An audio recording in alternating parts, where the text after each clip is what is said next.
I wouldn't have chosen those things. I wouldn't have chosen to be beaten by my father. I wouldn't have chosen to have my sister die at 17. She was my only sibling. There are all kinds of things that I wouldn't have chosen. There are realities that I live with right now that I wouldn't have chosen. But I still trust that in and beyond them, God's providence is at work and that God is there.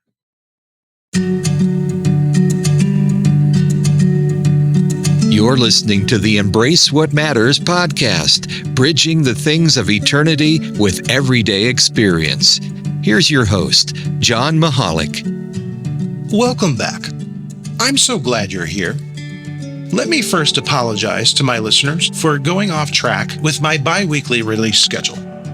We've had some life issues come up recently, including a move back to Tennessee, and also the fact that my new book is very near its completion. I've been busy finalizing the manuscript and cover design.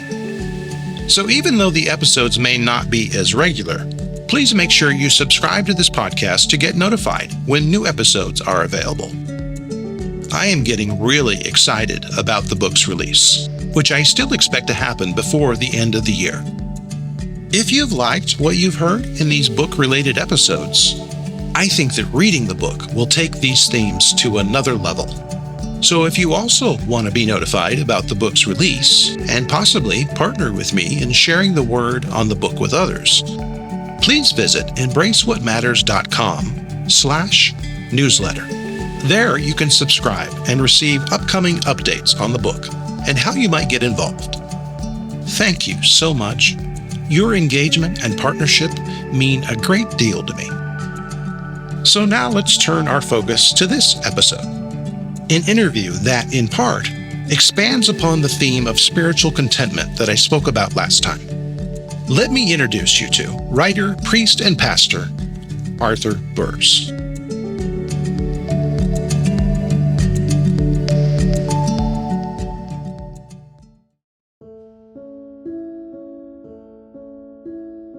Arthur Burrs has written on the subject of the intersection of Christian faith and daily life for the past 30 years.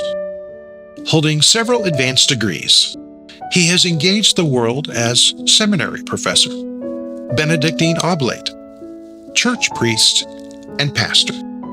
He currently serves as an ordained Anglican priest in Ontario, Canada. In addition to Arthur's extensive contributions to numerous Christian journals and publications, he has written 7 books, including Living into Focus, Choosing What Matters in an Age of Distractions. He's also written The Way is Made by Walking, a book documenting his pilgrimage along the Camino de Santiago. He's also written books on discipleship, prayer, church leadership, and conflict resolution. Arthur's latest book, coming out next year, is a beautiful and powerful memoir on his early and often traumatic life as the son of Reformed Dutch immigrants. The following conversation has 2 parts. In part 1, we discuss the topic of spiritual contentment as it relates to the wisdom Arthur offers in his book, Living into Focus. In part 2, we discuss Arthur's new memoir, including the purpose and impact of creative but truthful storytelling. We discuss Arthur's early calling to a life of faith and ministry, and the details of his complicated relationship with an abusive father. Finally, we discuss his process of understanding and healing that has followed. Join me now for this enriching and fascinating conversation. Welcome, Arthur. Thank you for joining me this morning. Oh, thanks a lot, John. And I'm really glad to be here and glad finally to meet you. We've corresponded a lot, but I don't think we've ever actually spoken. I don't think we have. And we were going to have a chance to actually meet face to face.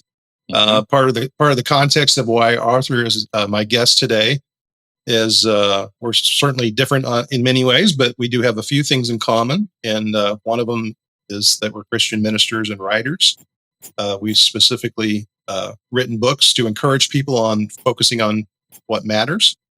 And Arthur was kind enough to write the foreword for my upcoming book, Unto Life, in which he mentions the idea of meeting face to face. And you were going to be coming down to North Carolina to meet, and you were coming down for a conference, and we were going to get a chance to meet, but unfortunately I had to cancel that. So I was sad about that, but hopefully someday we'll get to hang out. Yeah. So as I mentioned to you, Arthur, the interview we're doing today is linked thematically with part 4 of my upcoming book on how to pursue more contentment in our spiritual journey. Right.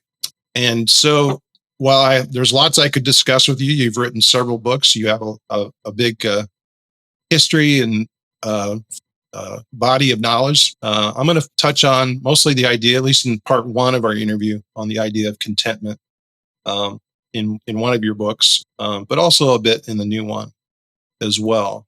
And so the other thing I'll tell my listeners who have subscribed to this podcast is what I usually do with my interviews is spend the first part talking about my guests' formation, their early years, what shapes them. However, the book that you have coming out next year has a lot to do with your formation. So what I'm going to do this time is get into that in the latter part of the interview. So 10 years ago, I looked it up, 10 years ago now, you released a book titled Living into Focus, Choosing What Matters in an Age of Distractions. And this book has meant a great deal to me. I was reading through it again just recently for the interview, and my soul was, I've been dealing with some issues recently, and my soul was so lifted and liberated by the words that were in that book. It's an encouragement in and of itself, but also because the beauty of how God can meet us over and over with the same piece of work. Right. So I'm grateful for that. So the book does what a lot of kind of nonfiction encouragement books do. It starts with a statement of the problem, and it provides suggestions for solutions. And so while it's not a direct topic exactly, the book does touch on many things in life that make us unhappy. And again, we're talking about contentment, and then provides some solutions on how to pursue more contentment. And so in the book, you write the following. You say, study after study shows that numerous daily realities contribute to declining happiness and growing depression. And some of those include commuting, driving to work or church or whatever, watching television, spending time online, being cut off from nature, not having enough friendships, living out of sync with natural and biographical. Maybe biological. Did I type that wrong? Yeah, out of sync with natural and biological rhythms. That makes more sense. Not getting enough sleep or feeling distracted. So those are some of the things that you listed. So why do things like that make us unhappy, would you say? Well, don't they make us unhappy because of that one phrase we just talked about, that they put us out of sync with the natural rhythms, the biological rhythms, the spiritual rhythms. They put us out of sync with other people. They even put us out of sync with ourselves within. And yet we keep turning to them as if we're addicted to them. They're very attractive. They're very addictive. There's a low threshold to get connected to them. There's a lot of pressure from around us, from society, to engage in these kinds of patterns. Yeah.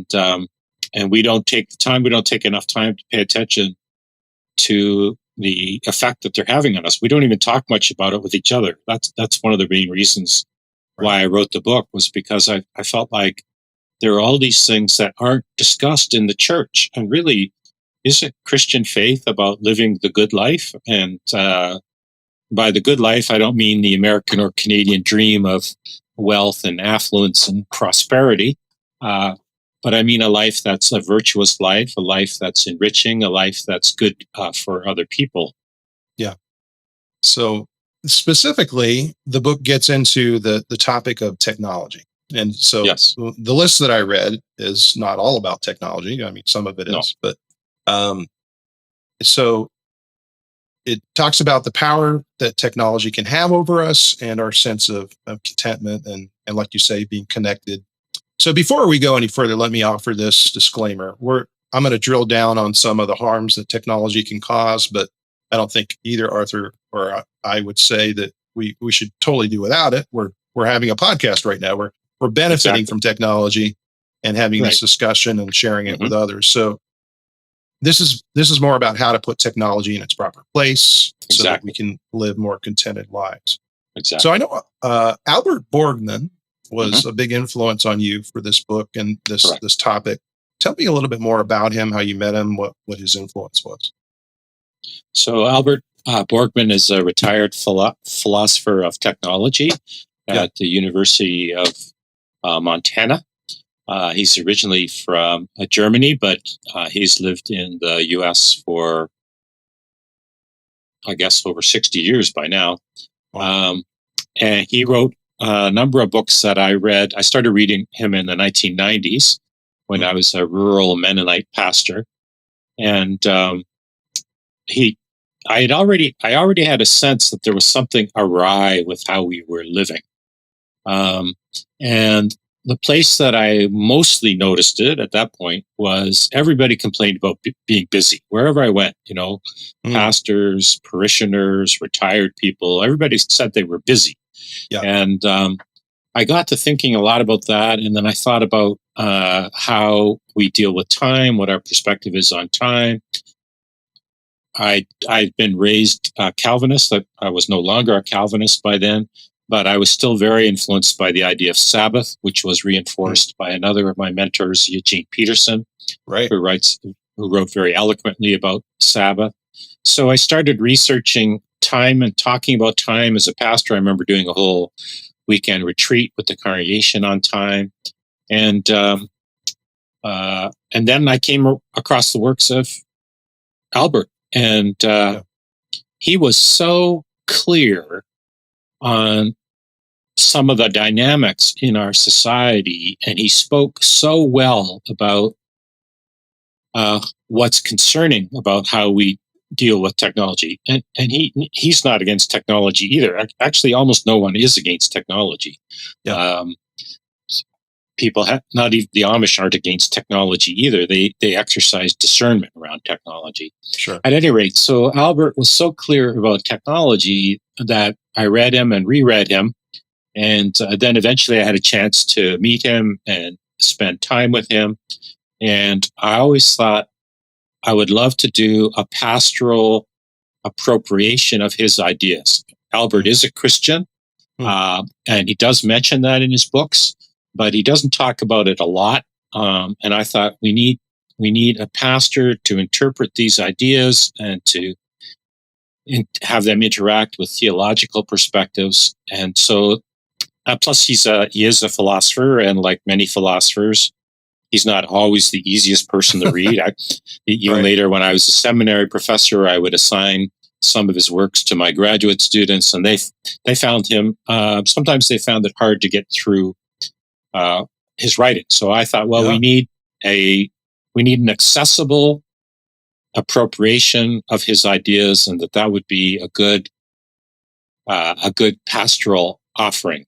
And by then, I also knew Eugene Peterson, who was also a fan of Albert. Yeah, and he was a big supporter of this project. That's amazing. And you mentioned Eugene wrote the foreword for Living into Focus, right? That's correct. Yeah. Yeah, it's wonderful. And go ahead. They both lived in Montana, and they were quite fond of each other. When I met Albert, Albert and Eugene were both they were the key speakers at a consultation. It's a consultation I refer to quite a bit in the book. It was a key turning point in my studies and understanding. Mm-hmm.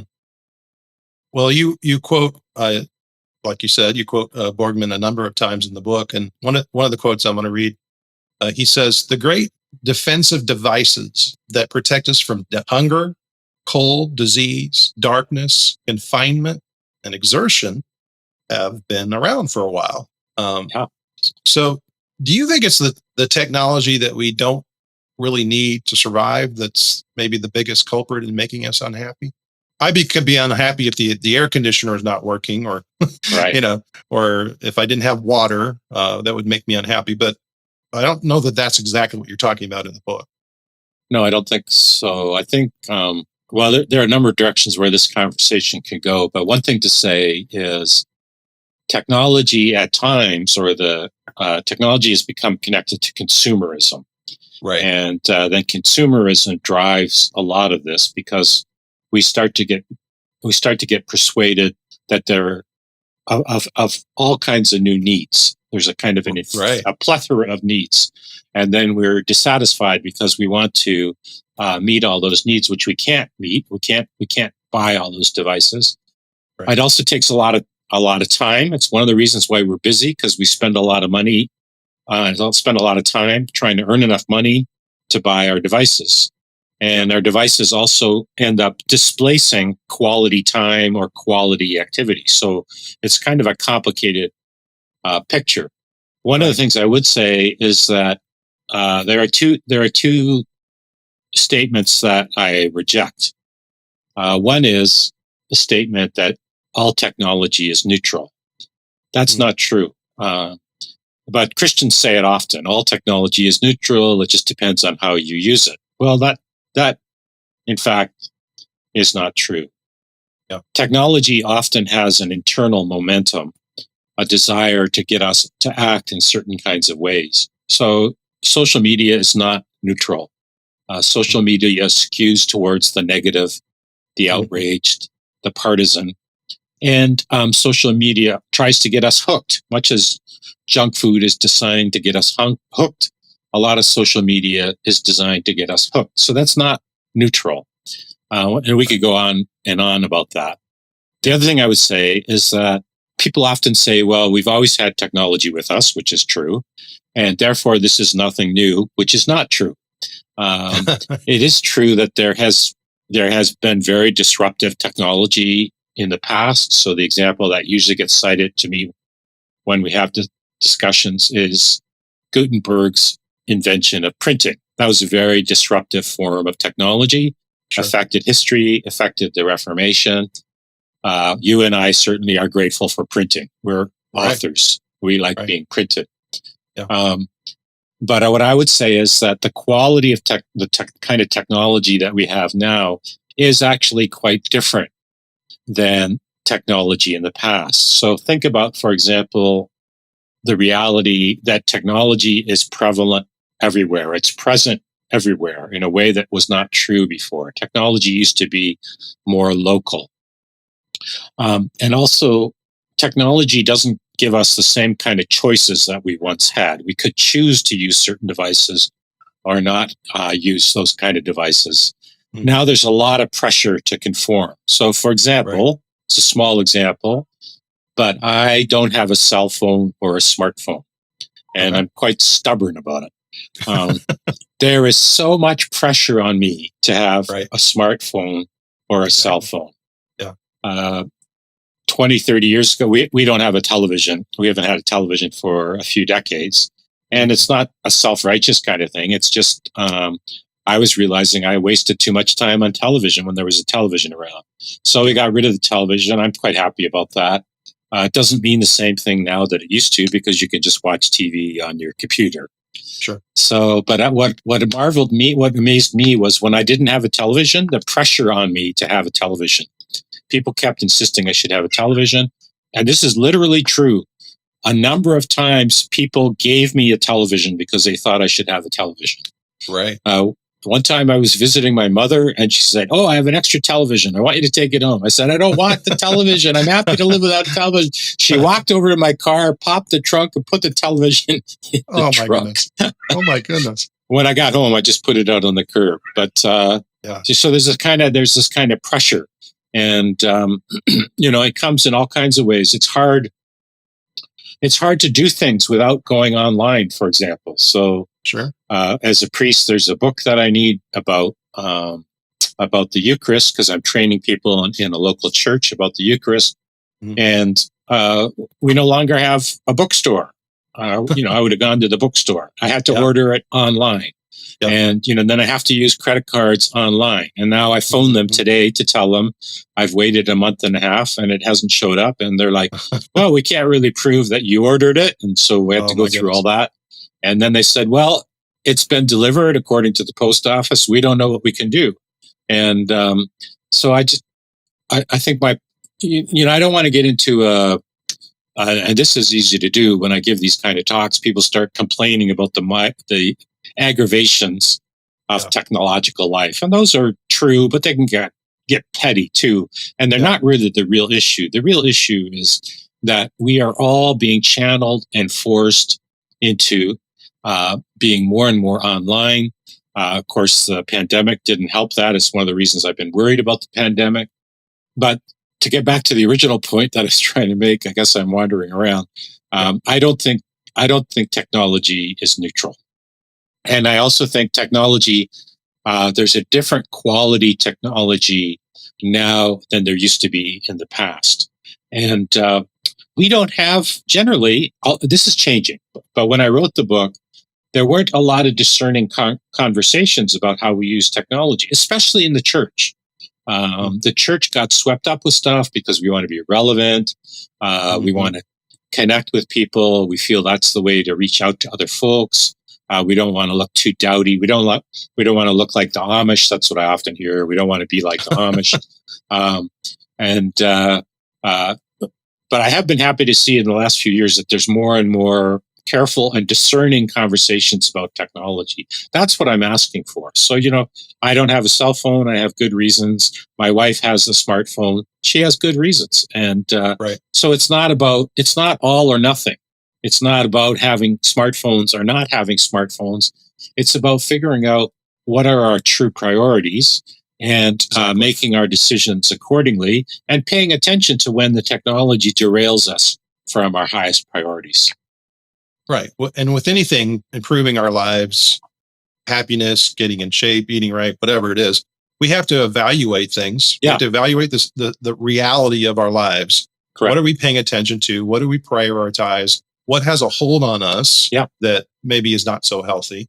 And so there's all sorts of variation. Your wife can handle having a smartphone. Maybe you can't. And like you said, it's not neutral. I mean, I've never taken something like crack or heroin, but I will be in front of a smartphone or a streaming show on TV, and the draw that I have is just amazing. I lose control, and then 3 hours go by, and so it's about prioritizing. Correct. It's a temporary high. I feel good about it. But then when I consider my life from a bird's eye view, I'm saying, how much of my time do I have left? How am I spending my time? That kind of thing. Yeah. And the other factor I'm not sure if you mentioned, but just the issue I have with technology, and I'm a user of technology, but the issue I have is that it creates a secondhand or a third-hand life. And you talked about like the caustic nature of social media and things like that, and people leaving comments and saying part of that is anonymity, but also it's the fact that they would never say this thing in front of somebody. That's right. If they were in a real world relationship, standing in front of somebody or sitting for coffee or whatever, they wouldn't treat them this way. Correct. And so much of the stuff is about living life secondhand or third hand or whatever. And what I love about your book is it calls us back to living life firsthand. Yeah. Where get closer to the creator and the creation of things and even the material things that God has created. We can live a life that is more intentional and fulfilling. So you mentioned 6 areas, and you've already kind of touched on them, but you use the acronym ALERT. You say technology can affect our attention, our limits, our engagement, our relationships, our time, our space. You've talked about time a fair amount. Let's drill down on just a few of these. You kind of said this, but do you have anything more to say on how technology can affect what we do or don't pay attention to? Our attention? Yeah, well, it comes up in a lot of ways, and the one that always strikes me is when my wife and I go out for a nice meal together, say at a nice restaurant. We want to enjoy quality time together. How often you see other families or couples or friends sitting around a table in a nice restaurant with an opportunity to enjoy food and each other's company and conversation. And so often one or more or all of the people are paying attention to their smartphone in their hand. Mhm. I mean, it's a complete loss of a wonderful opportunity. Think about the parents we live in a neighborhood where a lot of people walk, which is one of the things I love about our neighborhood. But a lot of the parents who push strollers or are walking hand in hand with their children, they have a child's hand in one hand, and in the other is the smartphone that they're paying attention to. They're having conversation. Or I Right. go for we live near a very nice valley, which is largely undeveloped, quite a deep valley, beautiful nature place. And you go there, and people, rather than paying attention to the river or the birds or the trees or the breeze, they're talking on the phone. Right. So one of the things that technology does, if we don't pay attention, is it displaces our awareness or attention from the things that are right before our eyes. Right. And that ties into some of the other parts of the acronym, our relationships. We're not engaging each other relationally when technology gets in the way. Right. Certainly, it affects our time, our use of time, but also space. Someone's looking at their smartphone and they're not paying attention to the creation that's right around them. Borgman says that one of the main issues of technology, and actually I prefer to say the use of technology, the way we use technology, because it's not really technology. It gets confusing. But one of the main issues of our use of technology is how that use displaces other things. So if you spend a whole evening watching TV, if a family spends a whole evening watching TV, there was a time where the family maybe would go for a walk or sit on the porch or visit with the neighbors or play table games or write letters. And then all of a sudden, every evening comes down to, what shall we watch on TV?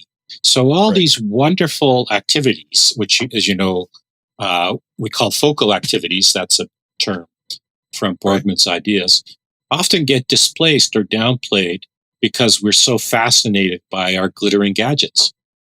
Yeah, part of the displacement is the easy for the difficult, correct? What is passive versus what is active. Yeah, that kind of thing. Yeah, which goes into lots of other areas than just technology, but that's a fundamental enticement, which I may touch on in a second. Right, and I think enticement is a really important word because a lot of our contemporary technology is designed to entice us. Yeah, that's why I say it's not neutral.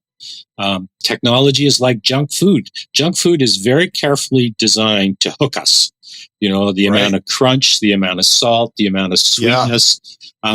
That's all carefully designed. And the same is true for video games, for example, or television programs or whatever. They're carefully designed to get our attention, to hold our attention. And like you said, all of a sudden 3 hours goes by and we're like, oh, what happened? And we usually don't feel better. We usually don't feel better at the end of it. Yeah. The analogy I think I've used is drinking water versus drinking an energy drink, like Red Bull or something. Yeah. The Red Bull gives me an immediate effect. Correct. That is so powerful and engaging. And some people, have after effects from that. Some people don't. Yeah. Water does not have that immediate effect. But if I take water over time, I've even recently started drinking a lot more water. If I drink water over time, I will have a sustainable sense of energy and well-being that I would never have with the Red Bull. Correct. But that requires discipline and it does. and repetition and that kind of stuff. And it's not advertisers aren't encouraging you to drink water; they're encouraging you to drink Red Bull or soda, or whatever. And the one thing I will say is that when we're encouraging people to take a look at their lives, make changes in their lives, first of all, I'm the pot calling the kettle black. I am just as subject to this stuff as anybody. Me too. And I have struggles with it, and that's part of why I'm so interested in it. But like something like the Matrix or Plato's cave, where people were living in a life of illusion or shadow, people don't realize, the person that's walking down the road or down a trail with their smartphone while ignoring nature doesn't necessarily know what they're missing, because we're given a shadow of what's real, so it seems real. And so that's part of the encouragement that I would offer, is that none of us, no matter what it is, technology or anything else, when we're kind of trapped inside something that controls us in an unhealthy way, the part of the beauty of this is that we don't have to be condemned, but that we don't necessarily realize we're inside of this until we step outside. Even with the pandemic, how many of us spent so much time in our homes, and then once we stepped outside, we realized how more freeing that was. But we didn't understand it until we stepped outside the door. Right. And so that's part of it. This isn't a big condemnation thing. We're all subject to this stuff, and until you start stepping outside the door, you're not going to realize that this stuff has a hold on you, and that there are alternatives that'll be more healthy. Like all my books, I really wrote this book as a pastor, and I wrote it out of concern for people that I worked with. I wrote it out of sorrow for how people are leading their lives, and that it was clear to me that a lot of people weren't happy. They weren't content, to use a word that's important to you. And I realized as a pastor, one of my big jobs is to help them find the good life, help them to find what it means to live abundantly, help them to find the life for which God has designed and created us. So it's not a condemning thing. It's not a judging thing. It's a pastoral, compassionate approach. That's how I see it. Yeah. I once heard a quote that we teach best what we most need to learn. Yeah. and that's part of my pastoral objectives often, that we all need this stuff. So I liked it when you mentioned that my wife has a smartphone, and because she can handle it, and I don't have a smartphone because I can't handle it. And there's truth to that. Sure. And so I like that. It's a humbling reality. It is, and that's why we don't have to condemn ourselves. The people have different levels where certain things are stumbling blocks, certain things aren't. Yeah, and we're all different. So yeah, correct. So let's shift to the solution that you offer in the book. Let me quote Borgman again. He says, "Technology will be appropriated not when it is enclosed in boundaries, but when it is related to a center. The answer is not to find a line, but to remember and invigorate these centers in our lives that engage our place, our time, the people around us." Unquote. And so the solution that you touch on in the book, when it comes specifically to the problems of technology, isn't just about boundaries and limits. Correct. Most of your book talks about how to find and live in these centers, these areas of focus. And you said Borgman, he coined the term focal practice? Correct. Is that right? Or yeah, that's from him. Yeah. So, and focal, I assume, is related to the word focus. Focus, right? But focus, but also it's connected to the word hearth, fireplace, HEARTH. So explain that origin. Well, he has this example where he says and he's not writing nostalgically, but he's writing to analyze, to help us understand. And so I visited him in his house many times, and the main floor of his house, there's kind of a great room that's all built around a chimney and a fireplace. So the kitchen is there, the dining room, and the living room. They're built around this column of the chimney and the fireplace. And I said to Albert, I visited many times before. I said, Albert, did your idea come from your house, or did you have the idea when you purchased the house? And the idea came from the house. That's what he told me.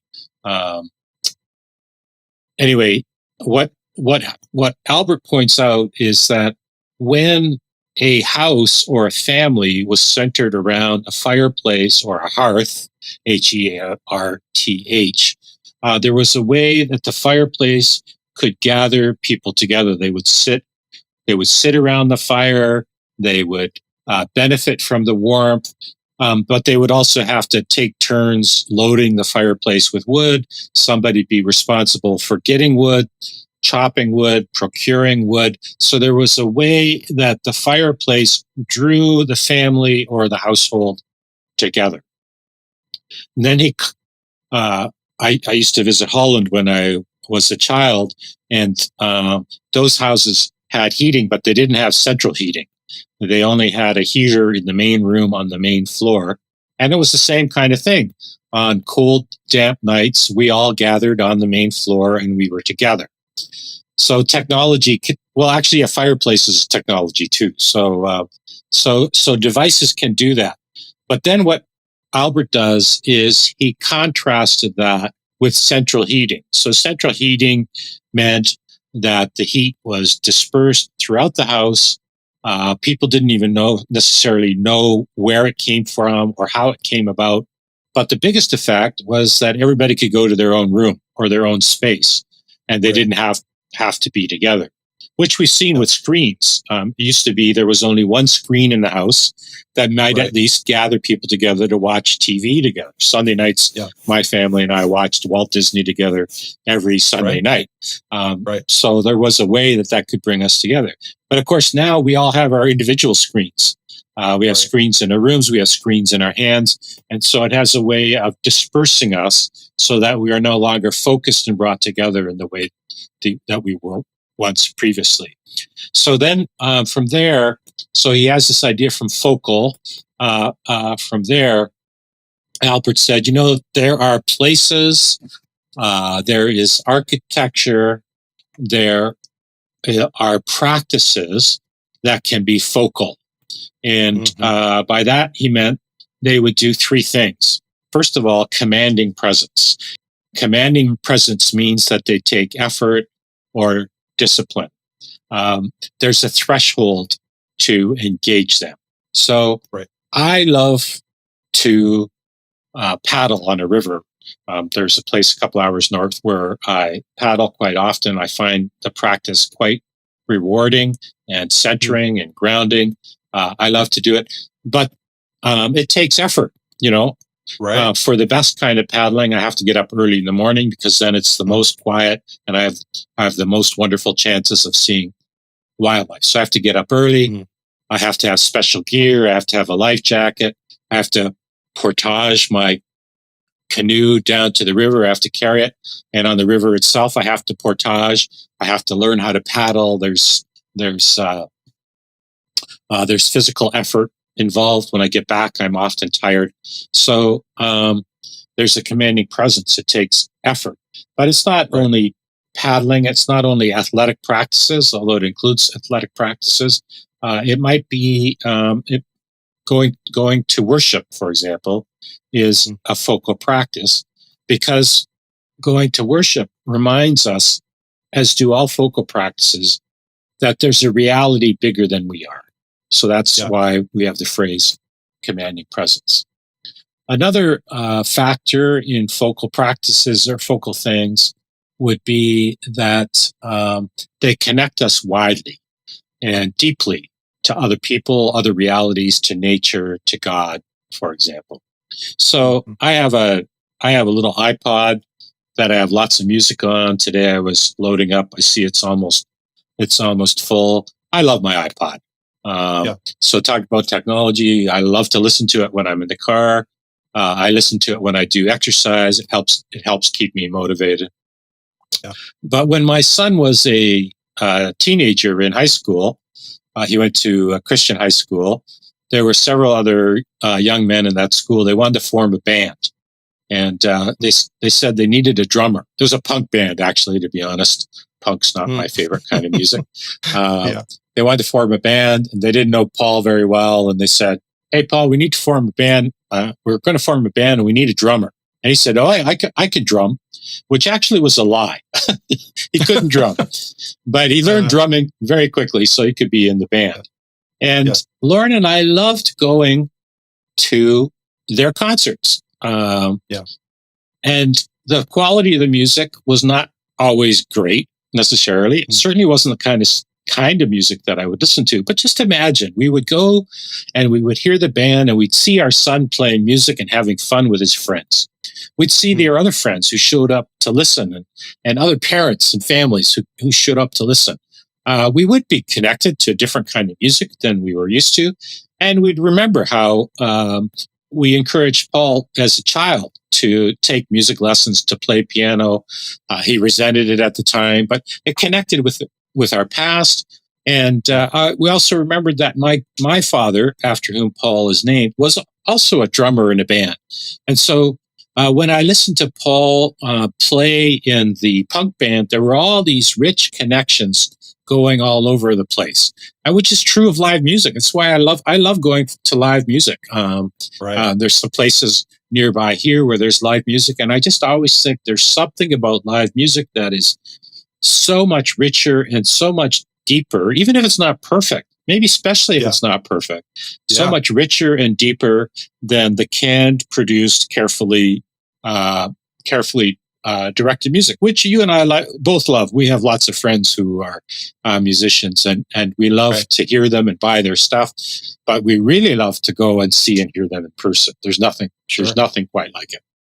Exactly. And then the other thing that focal practices do is they remind us of what's most important. They keep bringing us back to our deepest priorities. So one of the ways that I learned this was when I was about 20 years ago. So I was in my mid-40s.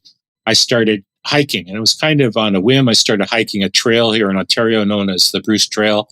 And one of the things that I noticed on those hikes was that whenever I went on the hikes, I would do a little life review. It wasn't an agenda. I didn't do it on purpose, but I'd start walking. I'd start enjoying myself. I'd start feeling some of the tension strain away. And I'd think to myself, what's going on? And normally I realized, you know what? I'm too busy. I've been too busy lately. I've been too stressed. I've been worried about this. I've been worried about that. Look at this beautiful nature. I can trust God. I can live in a different way. I can live at a different pace. And so it had that centering and orienting power. Worship does that too, of course. When we go to worship, we're reminded about where our life gets off course. We're reminded about the things that are most real, that are most important, and we're called back to that. And by the way, worship also fits with the second quality of connectivity, because when we worship, we are with other people. We connect to Christians throughout history who have worshiped. We connect to all the people who have taught us to be believers, whether it's people in our actual lives or people that we've read.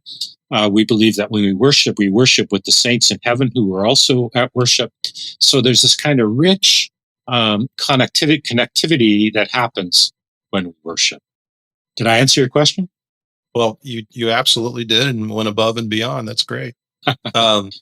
So one thing that occurred to me while you were speaking is it's sort of when they speak about being in love, you can't really explain being in love, but you know when you are. You know when something's true or fulfilling or above and beyond when you see it. Right. But so in the same way that we aren't aware that we're kind of trapped inside these prisons. When we choose to focus on what matters more or what matters most, we recognize it. And so part of this is about simply disrupting the displacement. Filling more of our lives with the things that are real, that matter, that involve connection. Right. And so you list a bunch of focal practices. I just want to go through this list just so the listeners can we can spark their imagination. So as you hear this list, think about the times that you've done these things, whether you have had a result that feels different than, for instance, staying on your smartphone or watching your favorite television show. So Arthur has mentioned a few of these. There's eating meals together, sharing tea or coffee, playing board games. You talked about live music. Playing live music is a fun thing to do, even if you're not great at it. I'm not great at kind of jumping in like they do, but it's still fun. Opening your home to others, walking, hiking, running, you mentioned, preparing a meal, baking bread, reading together, gardening, pottery, letter writing, a lost art, woodworking, quilting, bicycling, telling stories, going to the theater or a concert, washing dishes, playing the piano, volunteering. A lot of us have done these things, but we don't necessarily organize. So much of the life of contentment or fulfillment is about disciplining our lives to make this stuff happen. It doesn't happen passively. I have to choose to get on the bike at a certain time. I'm flummoxed on how I can have relationships with friends or family and we really desire to be together. Yeah. But life just gets in the way. Yeah. And weeks or months can go by and we haven't had any social time. Mhm. It only happens, in my experience, right nowadays, if you make that time. You have to schedule it. You have to Yeah. commit to it. Right. And so this stuff just doesn't come on its own. You talked about commanding presence on how many of these practices are out of our control. If you're a gardener, you're a farmer, you're subject to Right. weather and Yeah. whether stuff's going to grow. But you mentioned in the book important relationships like marriage and parenting. These things are way beyond our control. Mhm. But these all require hard work. They can be inconvenient. They include trials and tribulation. But we recognize it when we see it. And in the end, we understand that these things bring us far more contentment than what comes easy. Mhm. Do you think that kind of ties into what Jesus was talking about when he said, we'll find our lives by losing it? That we're only going to find our life by denying ourselves and taking up our cross. Do you think that's a principle that ties in with this? Or How do you? What's the connection that you're? the fact that commanding presence is these focal practices are out of our control. They require discipline. They require work. They're difficult, Yeah. but they have a long-term payoff. Yes. And so I'm just, there's different places you can go to Proverbs and different places in Scripture, but this certainly seems one of the most fundamental directives that Jesus gives us as disciples. Yeah. that the life of fulfillment is the hard road. Yeah. and for us to have a long-term sense of fulfillment or an easy life or a peaceful life, we need to make hard choices in the short term. Yeah. You think that's what he's getting at? I think that's true. So one of the reasons every year I go camping for a few days with some other brothers in the wilderness and backcountry. And one of the things about doing that is there are things we control. We use all kinds of technology, our boats and our sleeping bags and our tents and our stove and all that kind of stuff. But there are many things that are beyond our control. The wind and the waves and the storms and the sun and the temperature. And they just remind us that there's something much bigger than we are. And of course, worship has the same function. Worship reminds us of the transcendence and mystery of God, that God's priorities are more important than our priorities. And one of the reasons this is important is because the way we use technology is those ways give us the illusion of control. The illusion of who we talk to when, what television programs that we watch, what we're in the mood for to do or see. We can skip, we can ignore, whatever. And a lot of the best parts of life are beyond our control. And that is an essential spiritual lesson for sure. Absolutely. One of the helpful ideas that Albert Borgman has given me is he talked about thresholds. And he talked about easy thresholds and hard thresholds. And so I've used this a lot in teaching because it makes sense to me, but it also has resonated with congregants that I've talked to or retreatants that I've talked to. So there are things in our life that are really easy to do. They have a low threshold. Right. But they are not in the long run very rewarding. Right. So it's a low threshold. It's easy to be a couch potato for an evening. And you know what? Sometimes we need to be a couch potato for an evening. So it's not a judgment. Right. It's not, again, like you said before, we're not being judgmental or critical. But most of us, after 3 or 4 hours of watching TV, don't get up and say, I feel good.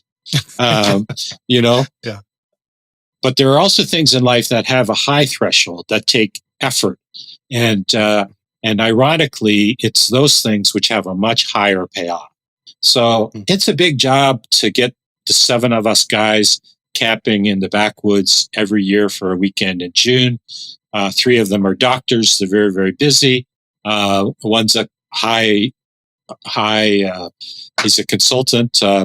a high-powered consultant. That's the word that I'm looking for. So there's a lot of effort to get us coordinated, get our calendars coordinated, get ourselves way up to the back country, get ourselves transported to the shore somewhere, and then go paddle for a few hours. It's a high effort, but you know what? We all love it. We all look forward to the weekend all year, and then we spend the rest of the year savoring the weekend. And in January, we're checking in and making sure we know what weekend we're all going.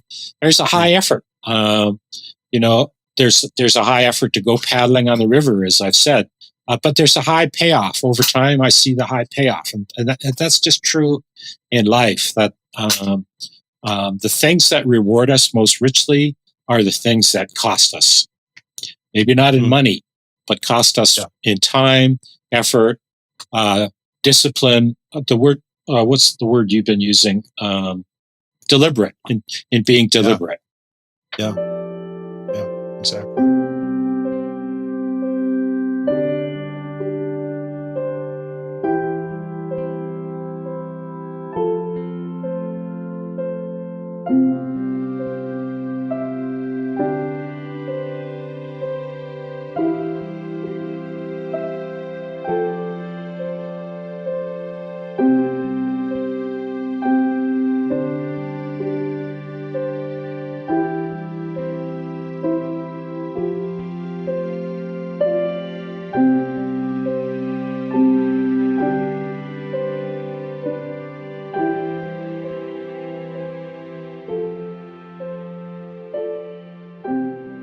Well, that gives us a great transition. The idea that only really through working through difficulty or what is hard do we really maybe have a sense of ownership or being owned by God, having a sense of where we are, where we belong in life, a sense of who we are, who God is, that kind of thing. So that transitions us into talking about your book that you have coming out next year. I believe it's May of 2023. Is that right? Correct. Yeah. Okay. So the title, and you can find this on Amazon. I'll include a link in the description. The title is Shattered. A son picks up the pieces of his father's rage.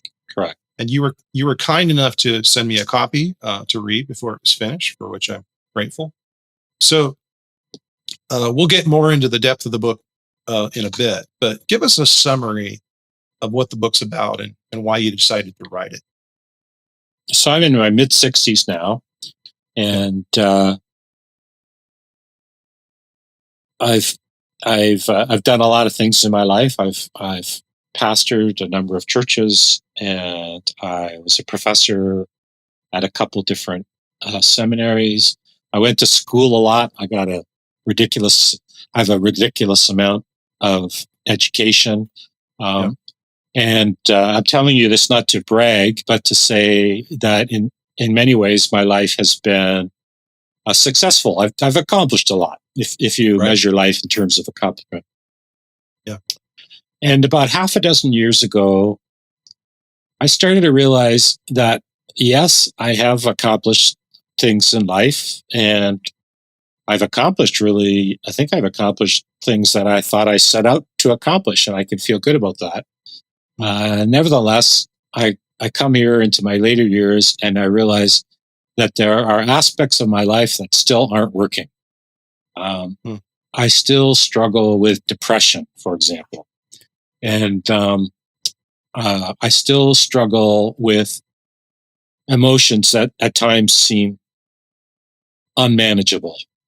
And so I've been trying to understand that, and I'm trying to understand, how can you make your life work all your life long, but it still feels like some important things are not working?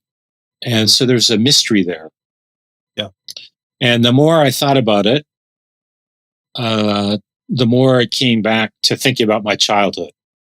The other thing that was going on at the same time was that I have been a writer all my life, and that's been important to me. I've written as a pastor, as I mentioned before. That's been important to me.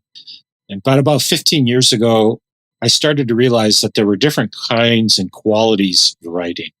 And I came to admire folks that sometimes we call their writing creative nonfiction, literary nonfiction. Right. People who not only write about great ideas and insights that I want to know about, but they take writing, even factual writing, nonfiction writing, to a new level of qualities of beauty. And I thought, I want to learn how to write better.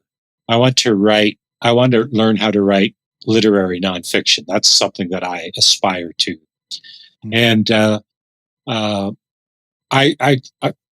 you can actually, if you studied my books, you would see that I had a book published in 2003, which I like just fine, but it's a very practical, functional book. But when I wrote my book about the Camino in Spain, that was where I had started to write differently. And there's a kind of a different quality of writing, I would argue, in the Camino book than in my previous books. And I've tried to maintain that with my writing. But with these latest two things, starting to think about what are some of the roots of the issues that I'm dealing with, and how can I write in a more lovely and captivating way, I decided to write about my childhood, my growing up. And I did grow up here in Canada. I was born here in Canada, but I was the oldest child of Dutch immigrants. So we always spoke Dutch at home. I didn't learn English until I started playing with neighbors in the street when I was 4 years old. And even when I went to kindergarten, I had a very strong accent, so that the English name that my parents gave me and couldn't pronounce, I also was not able to pronounce. I remember the kindergarten teacher had to teach me how to pronounce my name because the Dutch doesn't have the TH sound. Yeah. All of this to say that growing up, I was kind of what missionary kids call themselves third culture kids. I was a third culture kid. And what that means is I didn't really know what culture I belonged to. I felt very Dutch. I went to a Dutch church. Most of our acquaintances spoke Dutch. Our family spoke Dutch. My dad's customers and employees all spoke Dutch. So I sort of thought, I'm not Canadian, I'm Dutch. Eventually, I went to Holland and I realized I'm not Dutch either. I could speak Dutch, but I'm not Dutch. That's a different culture. And then I thought, well, I'm neither. So that was one huge dynamic in my childhood. Another dynamic in my childhood was that I've always had a deep faith and an experience of God. Even when I was 4 years old, I experienced a call to ministry, even though that kind of language or terminology or idea was very foreign, certainly to my family, but even in the church that I attended. So I had a very lively kind of relationship with God. It was a childlike relationship and in many ways childish, but it was real and it undergirded me, and it still undergirds me. I still draw on it. So those were two really important influences on me. But the third influence was my father was a violent man. And my first and oldest memory, the first thing that I can remember at all, was seeing my father throw a houseplant at my mother. She ducked. It went through the picture window of our the picture window in our living room. And so my very first memory in life is an act of violence of my father, who wrestled with anger. He wrestled with temper, with rage, and on a couple of notable occasions, I was on the receiving end.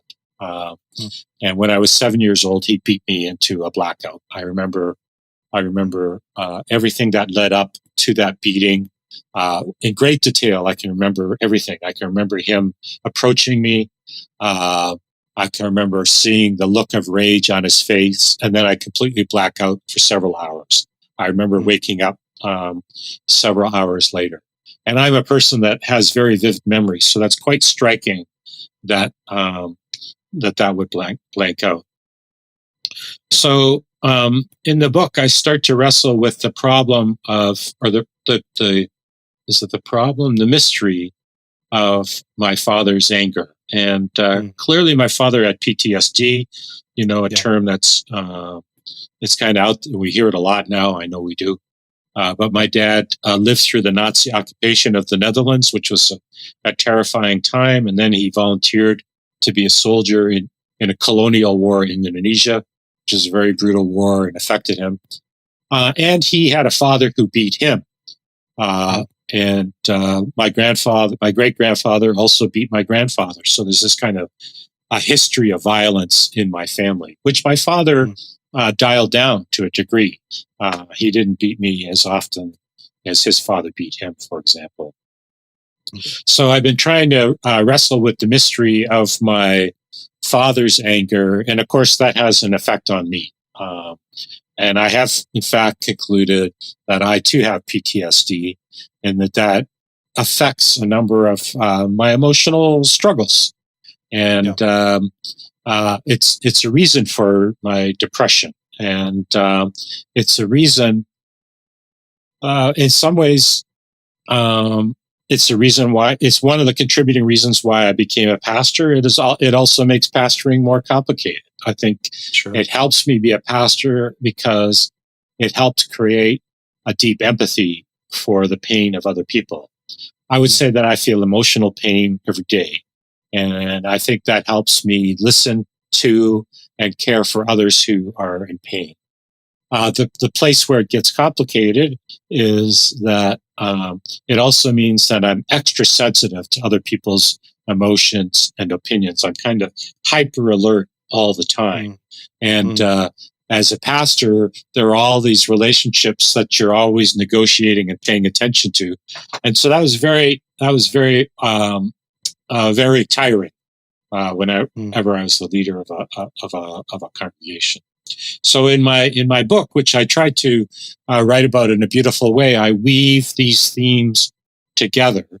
And the book is called Shattered, not just because my father broke a window, and not just because he broke and battered me in some way, shattered me, but also because glass was huge in our life. My father's business was building greenhouses and selling materials for greenhouses. And so there was just glass everywhere, and there were glass accidents often. And so glass really looms large in my life.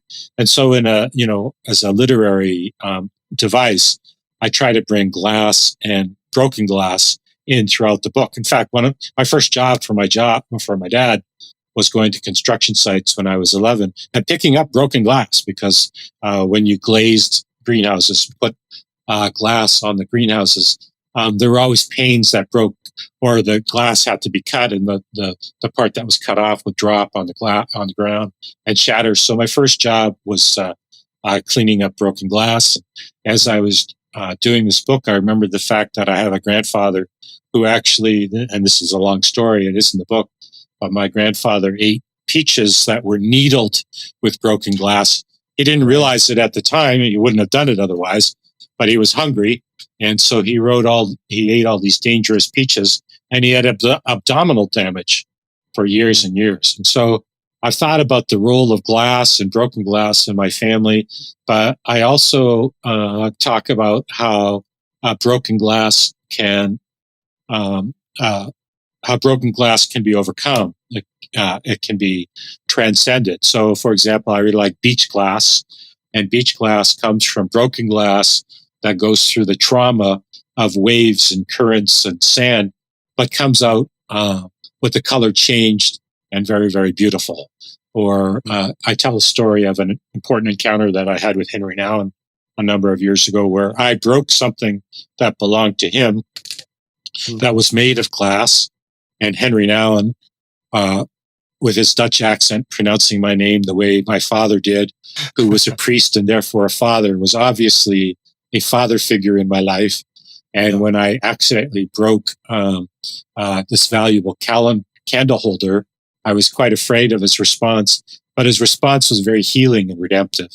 And so the device of glass and broken glass, shattered glass, is a way that I hope to explore the real dangers that I encountered and the sorrows that ensued, but also to look at how God worked healing in my life. That's wonderful. Thank you for sharing that. So let me revisit a few of the things that you've just talked about.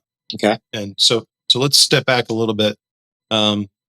First of all, just a process question. You talked about learning literary nonfiction. Mm-hmm. And so you're a pastor, and you talked about Living into Focus kind of being a pastoral book. Correct. And you talked about the idea of literary nonfiction being a way to impart beauty in story and evoke different things in people. I don't know how I lie, but I'm maybe 60-40 left brain, right brain. So part of my left brain wants to think about objective, So what is the objective of narrative nonfiction, literary nonfiction? Some stories are just there to entertain, to bring us joy or sorrow. Other stories like yours seem to point us to something deeper. So are these stories about simply teaching us something? Are they meant to encourage us, connect us to each other? What do you think? There's a didactic purpose, or do you think it goes way beyond that when it comes to literary nonfiction or memoir? So he's saying, what is the function of literary nonfiction? Is that your question? I guess I'm asking you, do you have when writing it, was it simply about sharing your story, or did you have a pastoral objective to it?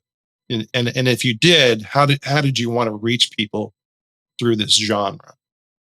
How do you want to affect them or reach them? Okay, so I guess I'll try to answer in a couple different ways. First of all, I would say that I think that one of the, I don't know if I'd want to call it a function, but one of the deep purposes of literary nonfiction is to communicate through beauty. That is to say that we're not only persuaded. What did you say? You're mostly left brain. Do you think you're probably lean more left than right? Yeah. Yeah, and I am too. So reasoning persuades me, logic persuades me. Yeah. Although we're all more complicated than we think. We're convinced on other levels too. But but if you asked me on the surface, that's what I would respond. But there's also something about beauty that persuades, and so literary nonfiction works through beauty, I think, through aesthetics. Mm-hmm. I think, was it Dostoevsky? This was a quote that Dorothy Day loved a lot. Dostoevsky said something like, beauty will save the world. Mm-hmm. And I like to think about that. And I like to think, well, he was a Christian. I like to think as a Christian and as a theological type, is that true? And in some ways I would say it is true. And sometimes some ways I wouldn't say it's true. Yeah. Although one of the reasons I'm a Christian, this is something I think a lot about. I have so many friends who are no longer Christians. It really baffles me. And so I've been examining myself. Why am I a Christian? And one of the reasons I'm a Christian is because Christian faith is beautiful. The Christian story is beautiful. So I think beauty is important. And God, the Creator, loves beauty. So that's the kind of general comment about literary nonfiction. I wanted to write a story from my childhood that explored the themes that I mentioned to you, including the difficult themes, but I wanted to write them in a kind of captivating way that would draw in other people. Yeah. Not everybody reads my teaching books, so I wrote a book on the use of technology. I've written a book about morning and evening prayer, and a book about theology of leadership and dealing with conflict, on and on and on. And I like those books. I like all those books. Right. But there's a certain kind of didactic sense to them that doesn't speak to everyone. And so I wanted to tell a story, a true story, that might draw in people who wouldn't necessarily read my other stuff. But I also want to give permission to my readers to examine their own lives, to see if there are sorrows or suffering in their life, to realize that they're not alone. I do this as a pastor, in my preaching. I name things in my own life. I have to be careful about how I do this, but I name things in my life about things that have been hard. And one of the reasons I do that is that I don't want them to think that the Christian life is just about triumph and victory, and we should push down and hide the places that are hard. I want them to know that they're not alone. Yeah. And writing is one of the reasons we write, you and I. I'm thinking you, but I know for me for sure. One of the reasons I write is I want to be heard. I want other people to know what's important to me and to recognize the priorities that I value. And but I also want other people to feel heard, to know that they're not alone in the things that they face. The things that they face probably aren't exactly what I face, but there's enough parallel or enough resonance that it will give them permission to explore them and name them honestly. That's great.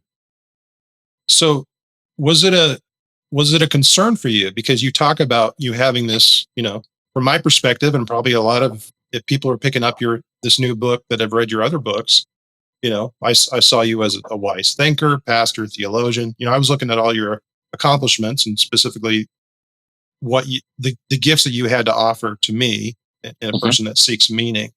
And so I was, reading this book, I was a little startled. I was like, wait, there's more going on here. Really? And that probably says more about me than it does you. So however naive, I think we assume that the wise people that we turn to don't share our troubles because they're wise. They have lives that are above and beyond. So was that ever a concern for you in writing the book? Was it, or maybe it was an objective? I mean, in other words, revealing a fuller context or picture of who you've been and who you've become. Was that an objective, or was that a concern in kind of saying this is sort of a bigger picture of who I am? Objective or concern? I've always been a pretty forthcoming person. Actually, I'm pretty honest and forthright, and tell people where I am. And in some contexts, that meant that I probably couldn't be a pastor because I am honest about some of the struggles in the Christian life. Yeah. So I don't know. I suppose it was an objective. It was not a concern. I mean, it's true that I'm honest about struggles that I have. That's true. Right. But it's also clear, and this too is true, that I'm still a Christian. And my Christian faith is deeper than it was in the past. And the struggles that I have faced, I think, make me a better Christian and a better pastor. So, I'm not shy or embarrassed about that. I don't know if I'm answering your question or not. You are, man. I may have been kind of putting myself in your shoes, saying, at least literally, probably in your ministry as a pastor, you talk about being very forthright. But maybe the Camino book was you were pretty transparent in that. But a lot of your books have been kind of teaching books and encouragement books that don't necessarily reveal the underbelly so much. So that's maybe where I was coming from. But you also talk about seeing the greater context, that the Bible isn't just about how-tos. It's not just about victory and joy, and the Bible has a great deal to do with suffering, with weakness, with sin, waiting for resolution, all these things. And so, and kind of in, maybe it's a Western cultural thing, just the evangelical world especially. We're so caught up in the how-to and the victory stuff, and again, not against that stuff, but there's got to be a balance, and I think your book achieves that balance a little bit. So let me ask one more kind of literary technical question about metaphor. So you mentioned how the title of the book involves glass. So much of the book involves you telling stories about your engagement with glass that shatters, just all sorts of descriptions, literary descriptions about glass. And let me just read one passage that you wrote. You said, "Were I permitted, I'd go in search of beach glass. I've always enjoyed such weathered refuse, turning it in my palm, holding it to the light, Glass that ends up in water rolls and tumbles in waves and currents over rocks and through sand, gradually breaking down and being shaped into smaller and smaller pieces. Saber sharp edges wear away, smooth surfaces scoured. The glass takes on a frosty look, etched by sandy grit. It shapes haphazardly, though often into triangles or tears. Such trauma-induced transformations can take up to 10 years, or may go on for 50. Trash gradually changes from hazardous to harmless, even beautiful. And I wanted to share that because that hopefully the listeners can see some of the beauty of your writing and what we've been talking about. That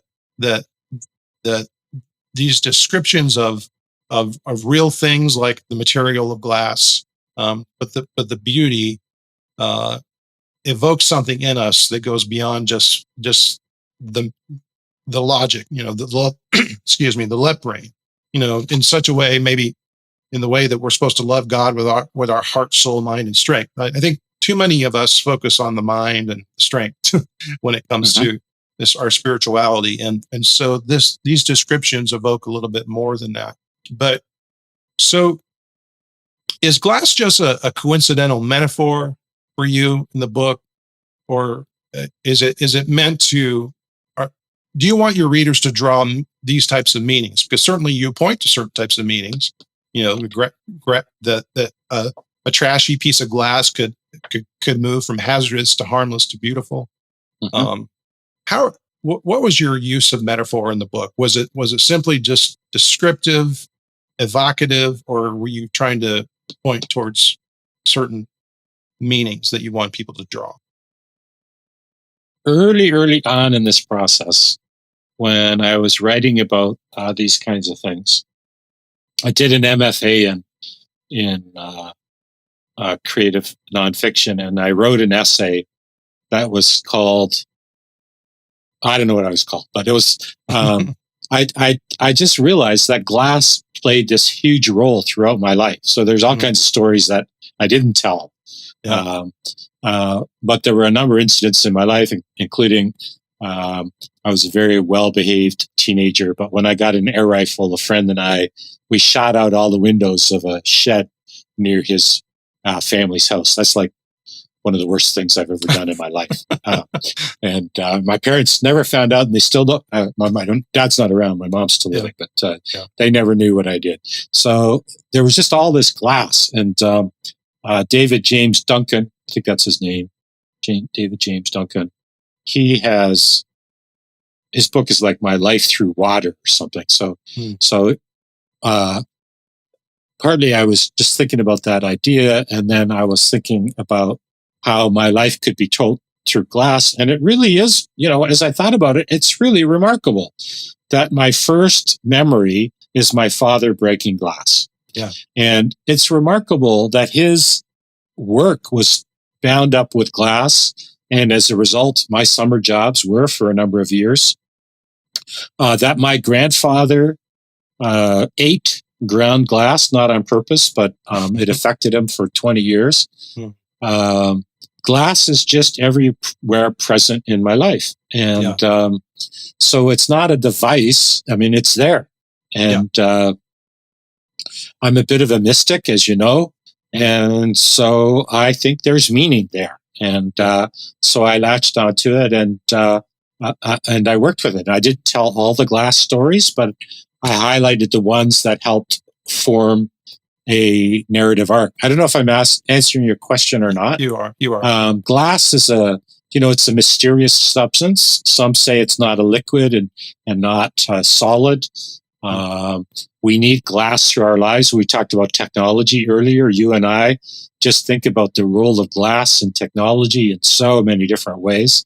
So it was there. That I just kept working with it. And then the other kind of lesser motif is the importance of water in my life, being beside water. And I mentioned earlier how I love to paddle. But there've been all these instances. I had an experience with broken glass at the beach when I was 11, where I ended up going to the hospital emergency room because broken glass at the beach led me to need stitches. So glass and water are both there, and the water often ends up being the context for healing. So the last chapter in my book is I sit in a room of glass. Some of it's broken for some reason, and it overlooks the water where I love to paddle. And paddling is one of the key places where I encounter God and where I experience healing. One of my friends who's a writing teacher says that sometimes we're just given these amazing, how did she put it? Some things are thrown in our lap. I wrote an essay once. One day I was invited to go to a private club, a fishing club, trout. They raised their own trout. It was very elite, behind a fence, and you couldn't see into it. And I and some friends had a special invitation to go there for a meal, which we did. And the very next day, I went to visit a friend who was serving life in a prison, and there was also a meal involved.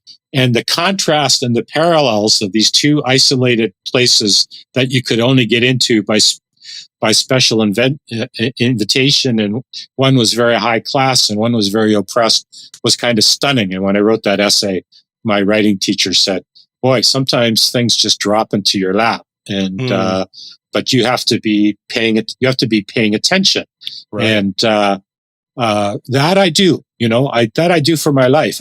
I pay attention, and I think you can see that in the book, that I see these themes and these threads throughout my life. That it's probably because I'm an INFJ like you. That's probably part of it. Not everybody looks at life that way, but I do. And it's also interesting to think about. You can see already in my childhood how important pastors were to me. Pastors are in that play all over. And sometimes they mess up a little. And now I'm an older pastor, and I realize how, and I disdained them back then. Now I'm an older guy who's been a pastor for a number of years, and I understand how pastors mess up. By mess up, I don't mean violate rules or boundaries, but, make judgment calls that maybe are questionable or aren't always pastoral or whatever. Yeah. So you could see how important the pastors were to me. So that's interesting to me. You can also see in my childhood how I was being formed to be a pastor in some very striking ways. Yeah. And the other thing that I noticed when I wrote the book and read it and revised it was, you could see how I was moving toward eventually becoming a sacramental liturgical Christian. I didn't grow up in that kind of tradition. And in high school, I left the tradition I grew up in, and I joined a Mennonite church. Yeah. An evangelical Mennonite church that I would say is more sectarian. And that was a good experience for me at that point. But later in life, as you know, I've become an Anglican, and I'm an Anglican priest now. And I know you like the word contentment. I feel a lot of contentment. But I would never have predicted as a child, we didn't have a very high regard for liturgical Christians, whether Catholics or Anglicans or Orthodox. I would not have predicted that would become meaningful to me. And yet now, as I look back, I see how I was drawn, for example, to certain Catholics and the way that they expressed their faith. And I was drawn to a nativity scene that a Dutch Catholic family had near me. Protestants didn't have nativity scenes then. Or we went with friends to their Catholic church, which was pretty radical for my parents, because normally our kind of people never visited a Catholic church, right? Because they were idolaters. And I went to a Catholic church, and I was fascinated by the statues. They really drew me as a child. And I look at that and I go, oh, some of this goes way back. As it often goes with these interviews, God's kind of directing things, because I said this book is in many ways about formation, and so one of the dynamics is the tradition that you came out of, the Dutch Reformed Calvinists. You know, for those who may not be aware, you know, Calvinism, Reformed faith has a lot to do with the fact that we're predestined. That we are the elect. I always find it funny that the elect always think they're the elect, but but when it comes to formation, just the dynamics in the book are so interesting to me. And so one of them, and I relate to a lot of them, and the father and son dynamic for sure. And I sympathize and related to a lot of, you know, what you have, and we all have different levels of trauma in our life, things we want to remember and don't want to remember. But one of the fact that you and your father were similar, like every relationship, you were similar in certain ways, but you're also very different, and those differences kind of merged in you as you were entering into your teen years. Right. So, but just let me kind of lay some of that out. So you are a pastor and an intellectual when he was maybe more simple and valued the hands-on blue collar lifestyle. Your politics eventually differed. You had different views on war versus pacifism. Your theology differed. Your views on social justice and how to treat other people. So we're this weird mystery of the dynamic or progress of your formation. The tensions between sovereignty, God, what God is doing above all of us, to the plan that he has for our lives and our free will, that kind of thing.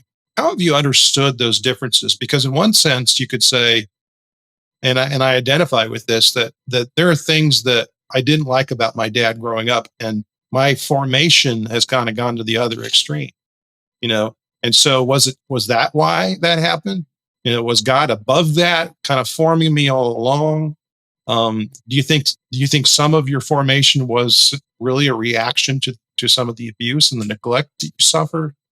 How have you processed your formation when it comes to how different you were from your dad or your childhood experience? Okay, I didn't think that's where your question was going. I want to answer another one first, and Sure. I'm willing to come back to that if you want. That's fine. I was very serious about my faith growing up. I was serious about going to church. I had a lot of questions.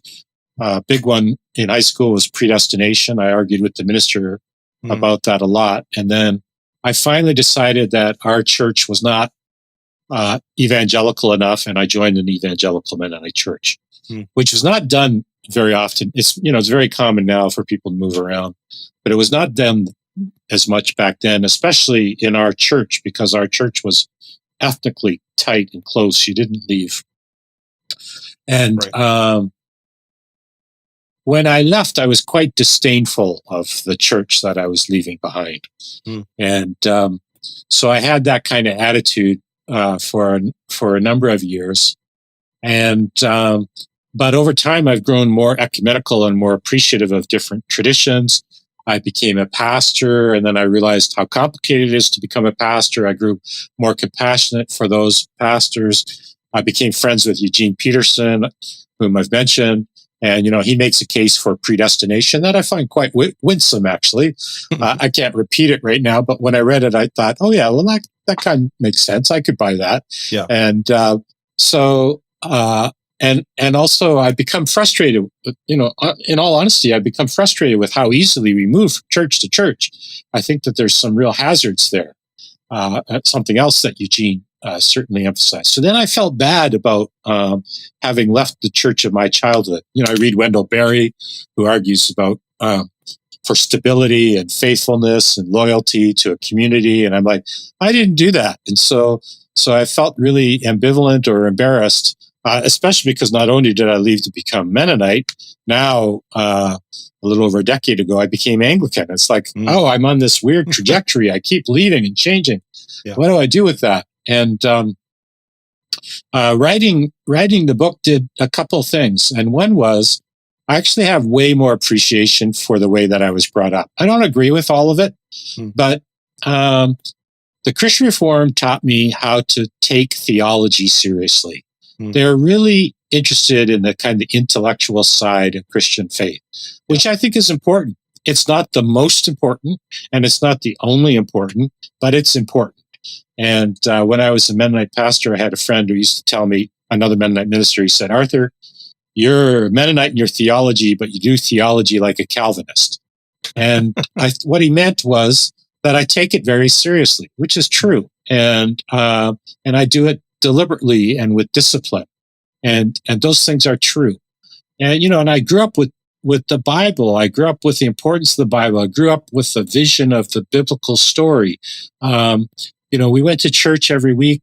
We prayed after our meals. We read the Bible every day after supper.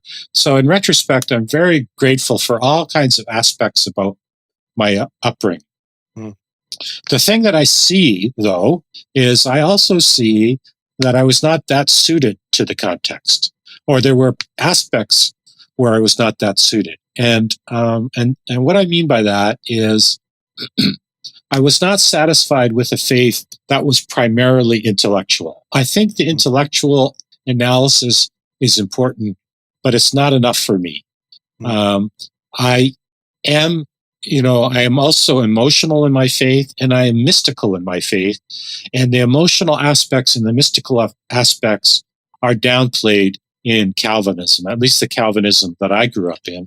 And so I was not that good a fit. And in fact, I have some very good friends who are Calvinist ministers, and one of them is an atheist, and one of them is, he would call himself a post-theist. And I have a lot of conversations with them. And in our conversations, we realized that their faith had always been intellectual. And when the intellectual stuff didn't work for them anymore, it was hard for them to remain Christians. And for me, I've always had those other elements as really, really important, really thriving. So I think that's what I want to say, is that the book helped me think through some of my thoughts about having changed traditions, and to acknowledge, I was a self-righteous punk when I left the Christian Reformed. There's no doubt about it. But there was also the hand of God working through the mixedness of Arthur Boers. Yeah. You mentioned in the book how occasionally people who have been aware of your trauma have asked you whether you've forgiven your father, and you say how that almost feels like a demand or or a rote thing, like you should just forgive him because the Bible tells you to, or that kind of thing. And you talk about there's certainly a nuance to that you felt some level of forgiveness for him. But one of the things you see throughout the book is that your father was a complicated man. He was, he wasn't, this comic book pure evil villain. There's so many good things that he did for you and your family. Yeah.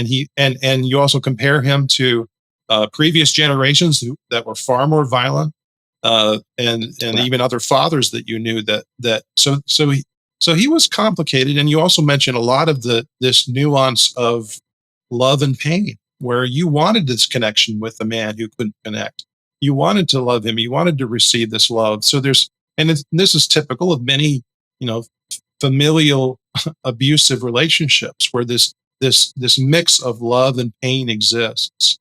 And so I wonder, and maybe you can confirm this or not, but like you said, there's a rote intellectual way of approaching even something like healing and forgiveness.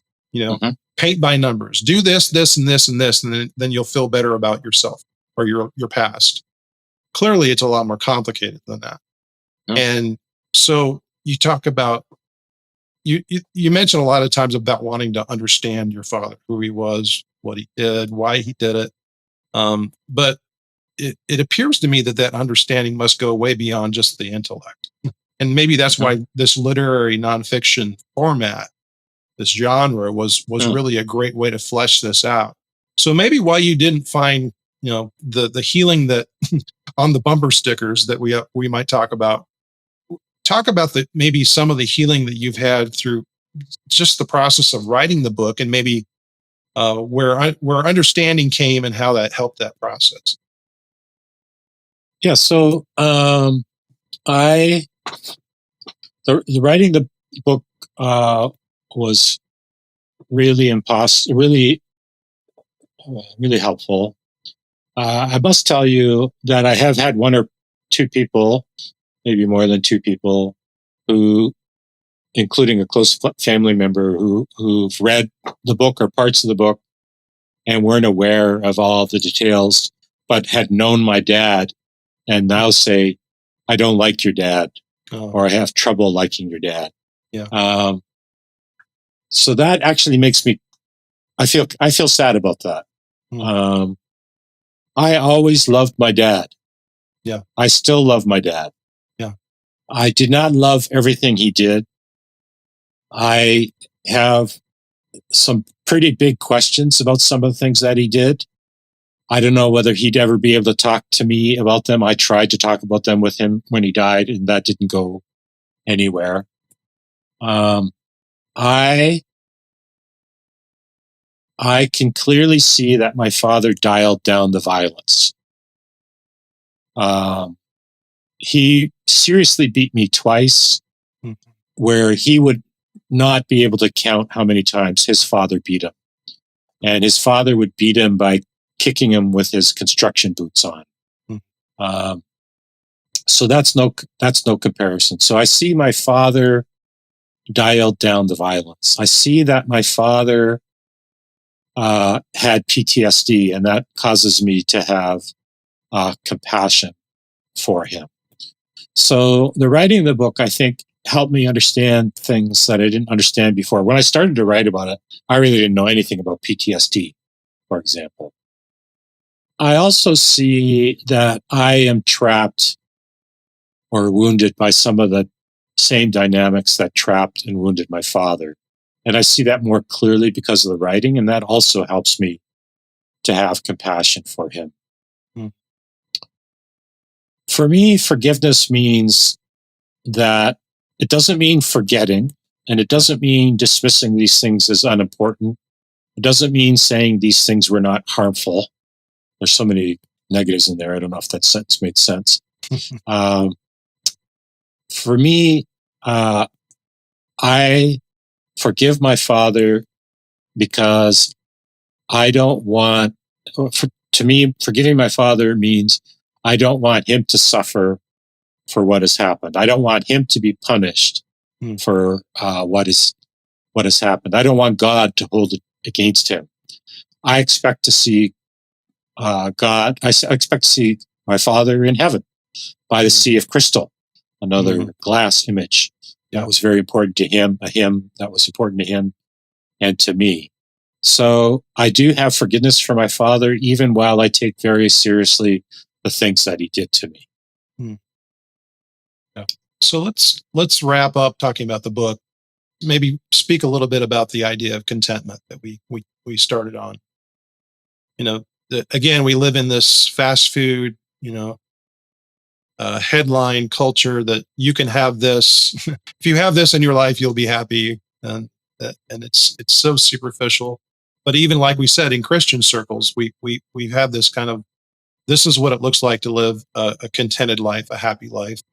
The greater context of Scripture isn't that way. With Jesus talks about blessedness and happiness for people who mourn, for people that are poor in spirit. The people who lack, they can have a sense of blessedness.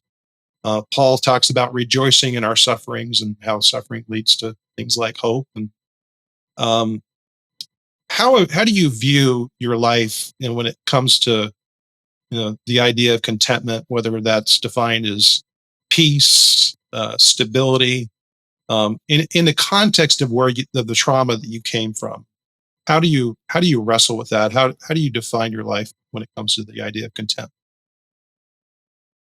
So first a smaller answer and then a larger answer. So smaller answer is a spiritual discipline that I find very helpful is called the consciousness examen.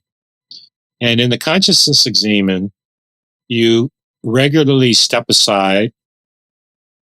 A lot of people do this every day, and you review the most recent period of your life, and you look at places where you have met God or been tugged away from God. Yeah. And when I do the examen, it brings a lot of clarity to me. I can see that the things that bring me contentment are quality time of listening, talking, even being quiet with my spouse or good friends, going for walks or paddling, being outside, reading, hearing good music. A lot of these things are really, really small. I also see things that tug me away from God. Worries, preoccupation. I have a weakness for playing hearts online and can spend too much time doing that. And so the examen helps me give clarity, because helps give me clarity about the priorities that I want to set in my life, and that leads to contentment. That's the smaller answer. Yeah. The larger answer is, when I look at my life, I did this on the Camino. When I walked on the Camino, I very carefully reviewed my life, and I came up with a conviction that I could see God throughout my life, and that God had been working God's purposes out throughout my life, and I was grateful for that. And I could tell you honestly that I have had some struggles since then, and so I had some questions about it, and especially struggling around the PTSD stuff and the consequences that that's had for me emotionally. Yeah, it's raised questions again that I didn't expect. But writing the book, which was an honest process, I still see that God has been at work throughout my life and in my life, and that there are meaningful themes and threads that go, and that God go through them, and that God had hand in them. And who was it that it was Meister Eckhart who said, whatever happens to you is the best possible thing for your salvation. And that's a phrase that I heard at a tough spot in my life, and I decided it was true. And I still believe that it's true. I mean, I wouldn't have chosen those things. I wouldn't have chosen to be beaten by my father. I wouldn't have chosen to have my sister die at 17. She was my only sibling. There are all kinds of things that I wouldn't have chosen. There are realities that I live with right now that I wouldn't have chosen. Yeah. But I still trust that in and beyond them, God's providence is at work, and that God is there. I think that's my answer. Well, that's a wonderful answer. I'm always encouraged by these interviews, by, like I say, engagement, connection. But I get to learn so much by listening to people like you. And I thank you so much for the story you tell in the book and for the way you write it. I think it's going to bless a lot of people. It's hard to lay the easy life down. but if we don't do that, we're going to be living in constant denial, because life isn't easy. and the good life isn't easy. The good life isn't easy. And I think your book helps demonstrate that if once we own up to that, it's like, the first step of recovery. We're moving out of denial to finding a sense of healing and wholeness. So do you have anything coming up? Any events people can come to, conferences that you're speaking at that people might want to come to? I don't have anything booked for a while with COVID, especially with COVID. And also a little bit, I've disappeared. I don't have an official teaching position anymore. And so I'm not as on the radar screen as I used to be. Okay. I help on a part-time basis with 3 Anglican churches, and they're all, one's large, but 2 are small. And I love that. I love that. That's that kind of the focal practice. Small. It's a small local life, and that fits my values, and I find it very rewarding. Yeah, wonderful. So the title of the new book is Shattered. A son picks up the pieces of his father's rage. You can pre-order it right now on Amazon. I'll include a link. I think I mentioned. Doesn't come out till next May, but and I'm sure once it gets closer, you'll find it on more websites and bookstores. And I also recommend you go to Arthur's website, because you can get he's written a lot of books, and they're wonderful.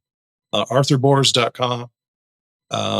So that's there's a lot to be had there. Do you have any audio there, or is it just books? Have you? I think there's some there. I've done some podcasts and some videos. I think there's some links on my website. Yeah. Okay. Great. Well, and then hopefully, as the book gets closer, I mean, you might stick with your 3 Anglican parishes, but maybe you'll have some other opportunities to reach out and speak to people. God willing, right? So that'd be great. All right. Well, thank you so much, Arthur. I've been blessed by this conversation, and I hope it's been a blessing to others. Thanks very much, John. Great talking to you. Thanks. And I still look forward to being face to face sometime. Amen. I hope so too.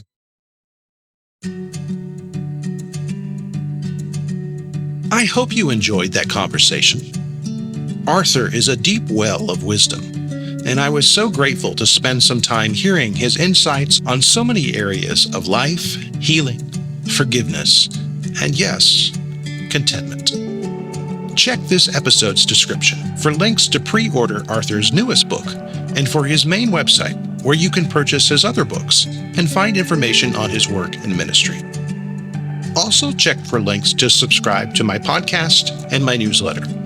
Remember, I expect updates and insights about the new book to be coming fast and furious in the coming weeks and months.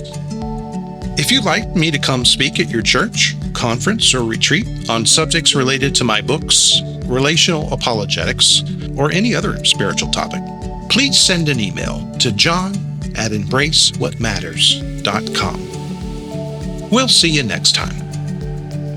This podcast is a production of Embrace What Matters Ministries. We encourage you to subscribe, rate and review, share, and please send us a comment or an email. To learn more about John, his devotional book, and other writings, please visit embracewhatmatters.com.